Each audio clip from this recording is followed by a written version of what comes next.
Iya, iya. Jadi Tuhan yang butuh kita gitu ya. So Iya, iya iya. banget gitu.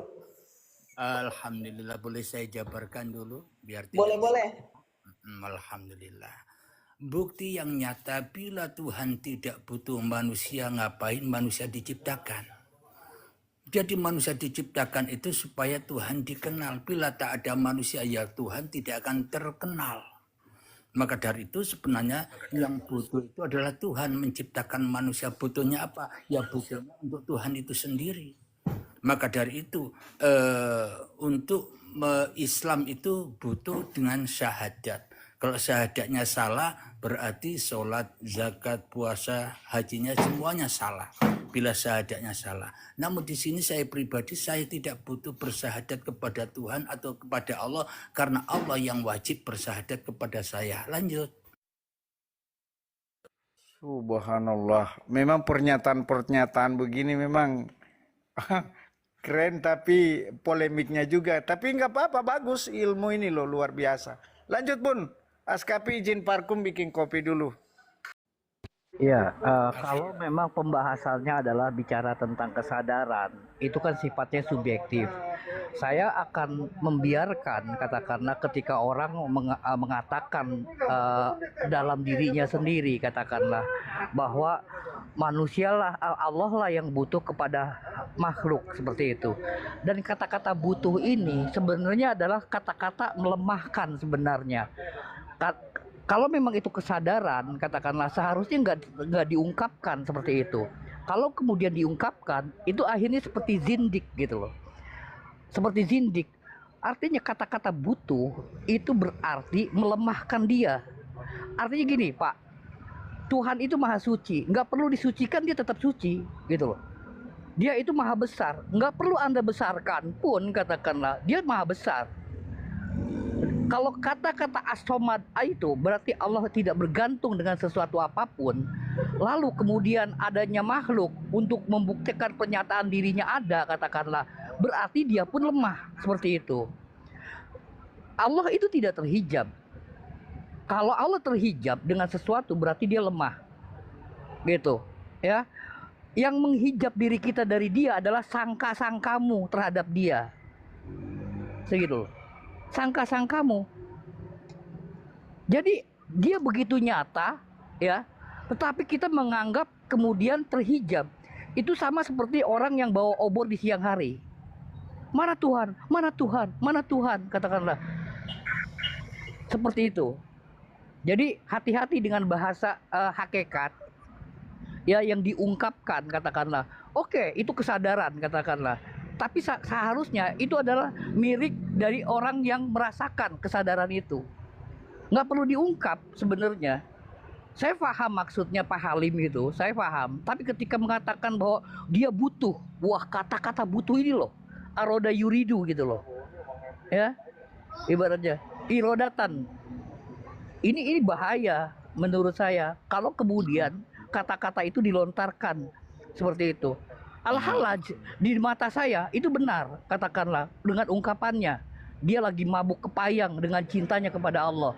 Tapi ketika dia melontarkan kata-katanya, katakanlah, itu zindik namanya, gitu. Oke, Silakan. oke.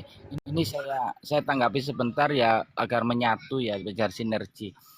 Jadi kekhawatiran itu pun dirasakan oleh para ahli seperti yang disampaikan oleh Ibnu Arabi. Maka disinilah pentingnya dogma dan doktrin. Jadi sedikit penjelasan dalam Islam, doktrin dan dogma merujuk pada ajaran-ajaran dan keyakinan yang menjadi dasar agama. Doktrin adalah prinsip-prinsip dan ajaran tersusun, sementara dogma adalah keyakinan inti yang dianggap sebagai kebenaran mutlak. Keduanya saling berkaitan dan membentuk landasan bagi praktik keagamaan dan pemahaman Islam. Jadi intinya begini, kekhawatiran Pak Ibnu Arabi itu sudah dipikirkan jauh-jauh hari, maka dari situlah ada syariat Islam, ada ajaran-ajaran Islam, ada hukum-hukum Islam dan sebagainya. Ini dikatakan memang ciri khas dalam suatu ajaran agama yang disebut doktrin.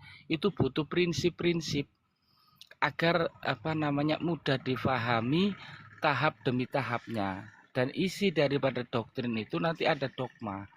Dogma itu adalah keyakinan mutlak yang menjadi pokok dasar dari suatu ajaran.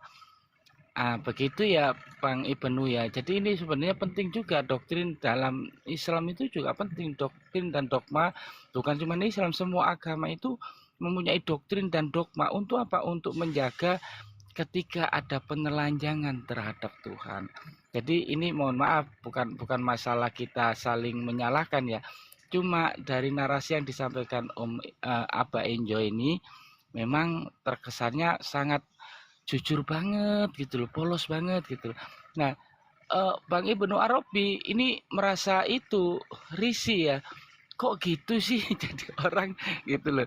Harus kita bungkus, harus kita rapikan tuh. Maka kerapian itulah menjadi akidah-akidah, menjadi doktrin, dogma dan sebagainya.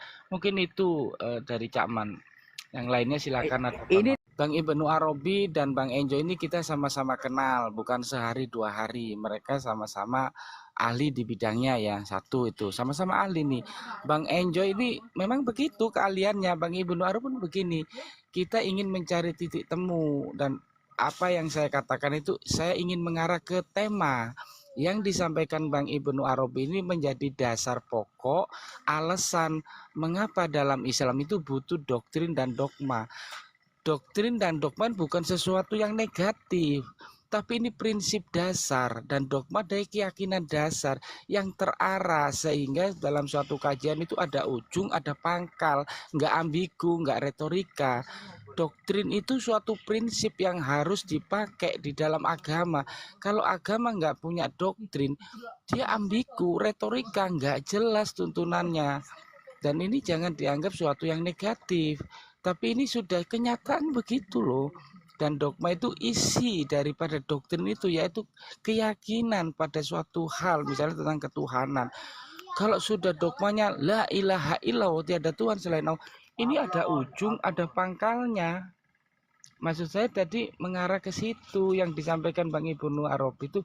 Dari kekhawatiran Bang Ibnu Arabi itulah maka kita perlu syariat, kita perlu ajaran toreko, hakikat terstruktur. Ketika mengarah kepada penjelasan Bang Halim, Bang Ibnu Arabi ini khawatir kalau kajian itu seperti itu, ini bagaimana gitu.